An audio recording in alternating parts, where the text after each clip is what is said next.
TOW news empire of world channel पर आप अपने शहर के हर छोटी बड़ी व सरकारी योजनाओं, घटनात्मक खबरों के लिए बने रहे हमारे YouTube चैनल के साथ। सब्सक्राइब व लाइक जरूर करें। मेरी परी के बाद शुरू हुई टिम तारा की शूटिंग। पाखी हेगड़े, आदित्य ओझा, स्मिता सना आएंगे नजर। इंस्पायर फिल्म एंड एंटरटेनमेंट की दो फिल्म टिम तारा और 8 रंगी दुल्हनिया का हुआ मुहूर्त। मनोज ओझा और चंदन सिंह हैं डायरेक्टर। आइए जानते हैं विस्तार से। भोजपुरी सिनेमा के बदलाव के दौर में भोजपुरी फिल्मों की मौजूदा छवि को और भी सशक्त बनाने के लिए फिल्म निर्माता सनी प्रकाश और फिल्म मेकर मनोज ओझा ने मजबूत हाथ मिलाया है। वे भोजपुरी सिनेमा को बेहतरीन फिल्म देने के लिए आगे आए हैं।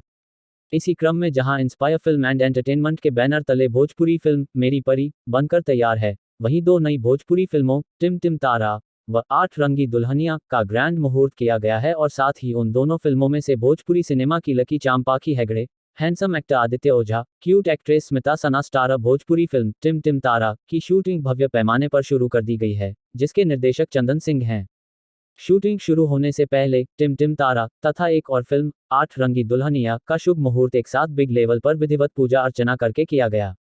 इस अवसर पर फिल्म जगत से जुड़े कई गणमान्य जन सहित फिल्म की पूरी टीम मौजूद रही और सभी ने फिल्म के निर्माता सहित पूरी टीम को शुभकामनाएं व बधाई दी। उक्त जानकारी PRO रामचंद्र यादव ने दिया।